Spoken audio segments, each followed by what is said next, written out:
90 రోజుల కోర్సు పూర్తి చేస్తే చాలు 100% ప్లేస్మెంట్ సపోర్ట్ తో సాఫ్ట్వేర్ జాబ్ మీ సొంతం. వెంటనే కోడ్ జ్ఞాన్ డెస్టినేషన్ ని సంప్రదించండి. మీ ఇద్దరికి టర్మ్స్ బాగున్నాయి సార్, మీకు చెల్లెలు బాగానే ఉంటాయండి. కలవటం ఏం లేదు, కలుస్తాము చేస్తాము. ఇప్పటికి వస్తే నేను ఎలా ఉంటే నేను మాట్లాడతాను.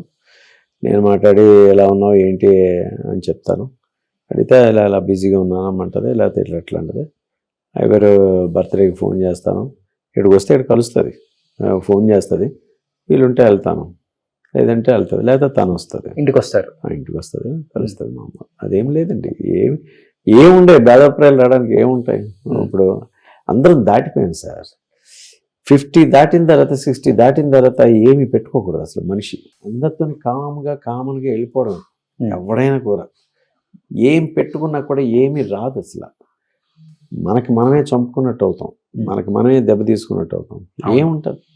ఏముండదు, తనకి ఇష్టం ఉంటే తను మాట్లాడుతుంది, మనకి ఇష్టం అయితే మనం మాట్లాడతాం, కలుస్తాం ఫంక్షన్స్లో. లేకపోతే ఇది కష్టం వస్తే కష్టం వచ్చిందని చెప్తాం, సుఖం వస్తే సుఖంగా ఉన్నాం, ఇలా ఉంది అందరం గ్యాదర్ అవుతాం. అది అంతే, అంతకుమించే ఉండదు.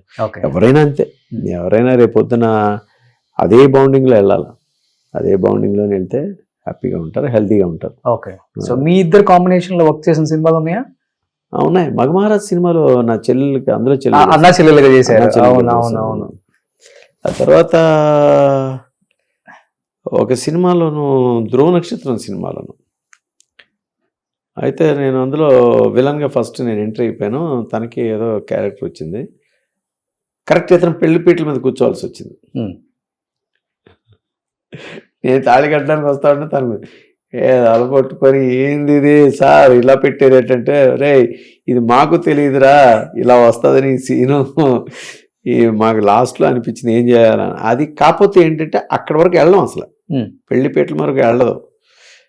అంటే తన్ని కూడా చూడను, నన్ను కూడా తను చూడదు. ఓకే. అసలు ఎక్కడా లేదు సీన్లోను.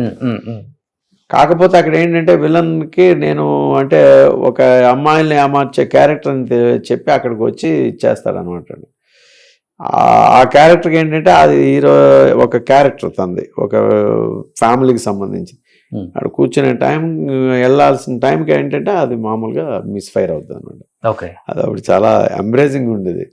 ఎంబ్రేజింగ్ ఉంటే అంటే చాలా మట్టుకి నాటకాల్లో కూడా చాలామంది వైఫ్ అండ్ హస్బెండ్స్, బ్రదర్స్ కూడా చేస్తూ ఉంటారు. అవును.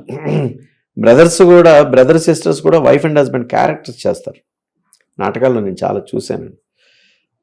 కానీ మనకు అంత రాలేదు. కొంచెం ఎక్కడో టెన్షన్ కొడుతూ ఉండేది. రోణితో అన్నాను, ఏంటమ్మా ఇదంటే, మనం యాక్టింగ్ చేస్తున్నాలే చేసేద్దాం అన్నది. వాళ్ళ కష్టంగా ఉంది అమ్మా అన్నాను. అంటే సరే ఓకేలే అని అలాగా. చాలా చాలా ఎంకరేజింగ్ ఉండేది అన్నమాట ఆ సిచ్యువేషన్ అది.